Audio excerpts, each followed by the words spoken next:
para los años 50, el modelo de segregación norteamericana, el modelo mítico de la democracia racial brasileira o el modelo del mestizaje mexicano.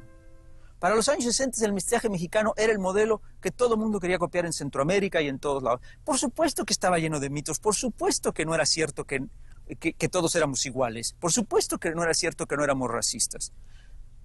En su momento respondió a ciertas cosas. Creo, como el profesor Aguilar, que ya no funciona. Y de eso podemos hablar después. Ya no funciona. ¿Y hasta qué punto, me pregunto yo, cuando hablemos del futuro, habrá que hacer algo con el mestizaje? Porque como le dije desde el principio, es un hecho, no hay nada que hacer al respecto. Ahí está.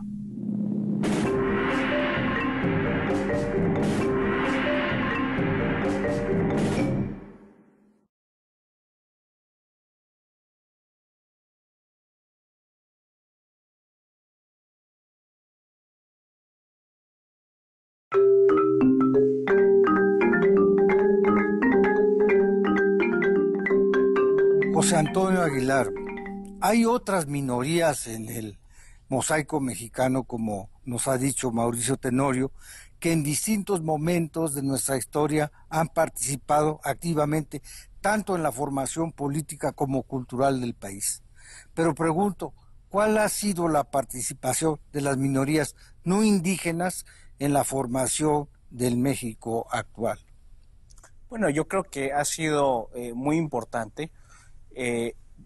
No necesitamos sino echar un ojo, una mirada al México que existe hoy para ver cómo los nombres de muchas personas y muchos hombres y mujeres muy importantes y familias no pertenecen, digamos, a esta matriz indígena ni hispánica.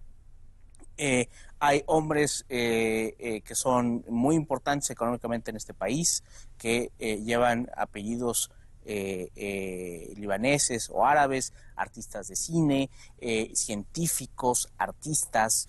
Hay una importancia, la importancia de estos inmigrantes en la construcción material, cultural, espiritual de este país ha sido enorme.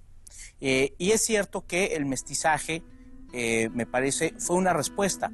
Fue una respuesta probablemente menos mala que las teorías raciales como la nazi y otros tipos de racismos más excluyentes, más xenofóbicos.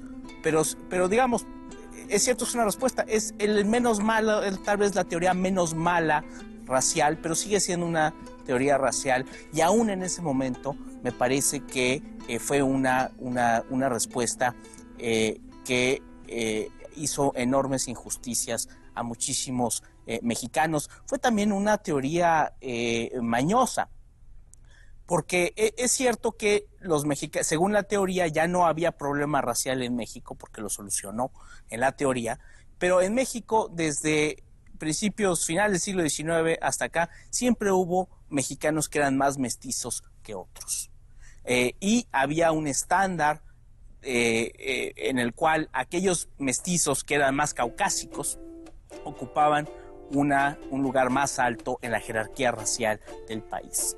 Entonces, es una teoría mañosa aún en sus propios términos, y que también excluyó a todos estos grupos que estaban en México y que estaban participando en la formación de la nación. Los chinos, por ejemplo, no solo en Estados Unidos, en México, sino también en Estados Unidos, fueron los que construyeron los ferrocarriles que unieron al país de manera muy importante. Y los chinos sufrieron enormes injusticias a manos de líderes políticos, primero revolucionarios y luego líderes políticos en diversas partes del país. Entonces yo creo que la metáfora del lastre me gustaría defenderla, porque los lastres en los barcos eran cosas que eran útiles. Se llevaban los lastres precisamente para darle cierto peso al barco y que navegara. Después, si había una tormenta o medio se inundaba, pues entonces lo que se hacía es que se agarraba el lastre y se tiraba para volverle a dar flotación al barco. Entonces, creo que el mestizaje fue eso, fue algo que tuvo su utilidad, sí, a cambio de un costo muy alto que no ha sido reconocido, y que a últimas fechas, ya en este momento de la nación, representa mucho más costo que beneficio. Y nos ha impedido mirar, digamos, al país de una manera distinta. Pensemos, por ejemplo, en que en los asuntos que este imaginario del mestizaje ha oscurecido a nuestros ojos. Y doy un ejemplo muy sencillo que tiene que ver con lo que decía Juan Pedro, que es, por ejemplo, nadie se ha preocupado en ver los mestizajes entre los grupos étnicos mexicanos. Es decir, cuando se habla de mestizaje estamos hablando de españoles, indígenas, pero no, por ejemplo, entre mijes y zapotecos. Aún al día de hoy los antropólogos no están muy interesados en ese tipo de mestizaje, en estudiarlo, y son de las cosas que han sido oscurecidas por este imaginario del mestizaje. Y nos ha hecho que no podamos vernos como un país diverso desde el inicio, porque para nosotros la diversidad ha sido un problema, lo era desde el final del siglo XIX. Es cierto que los porfirianos, en parte porque estaban influidos por las teorías científicas del positivismo, tendían a concebir la diversidad como un problema en la integración nacional, y esa ha sido, digamos, una preocupación de muy larga data, y que es solo hasta ahora que estamos viendo a la pluralidad, a la diversidad, no como un problema, no como algo que nos impide ser nación, sino como algo que fortalece a la nación.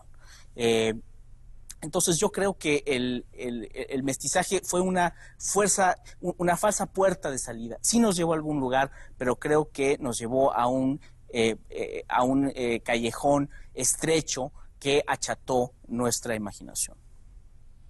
Juan Pedro Viqueira, si reconocemos, como se ha dicho aquí, la presencia histórica y actual de los grupos étnicos como actores en la formación nacional, ¿por qué, pregunto, su participación toma casi siempre la forma de conflicto, o de rebelión, o de lucha armada? Porque solo queremos ver una parte de la historia. Le hemos dado demasiada importancia a la resistencia y en realidad los historiadores no se han interesado en ver a la otra parte, es decir, regiones que en el momento de la independencia eran regiones indias, donde la inmensa población era clasificada como india, ¿sí? Y que 50, 60, 70 años después de la independencia, todo el mundo los ve como campesinos mestizos. A lo mejor ni siquiera hubo ninguna mezcla de población, ¿sí? Sino que sencillamente eran regiones donde esas identidades que tenían fuerza jurídica, ¿sí? Cuando llega la independencia y se desaparecen las diferencias jurídicas, se decreta que todos somos iguales ante la ley, entonces de pronto no hay una sociedad que quiera mantener esas diferencias, ¿sí?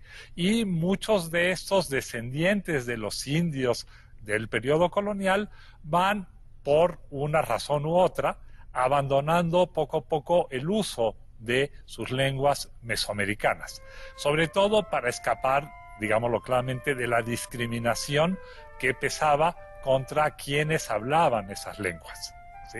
Entonces, hay un primer motor que es las ventajas de aprender el español, ¿sí? De prescindir de los intermediarios, que pueden ser, como decía Mauricio Tenorio hace un rato, los caciques del pueblo, pero como eran también los curas doctrineros, ¿sí? Y poder relacionarse libremente con el resto de la sociedad en donde lo que se maneja es el español.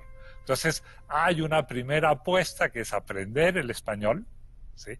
Y luego hay una segunda apuesta que se da 1 o 2 generaciones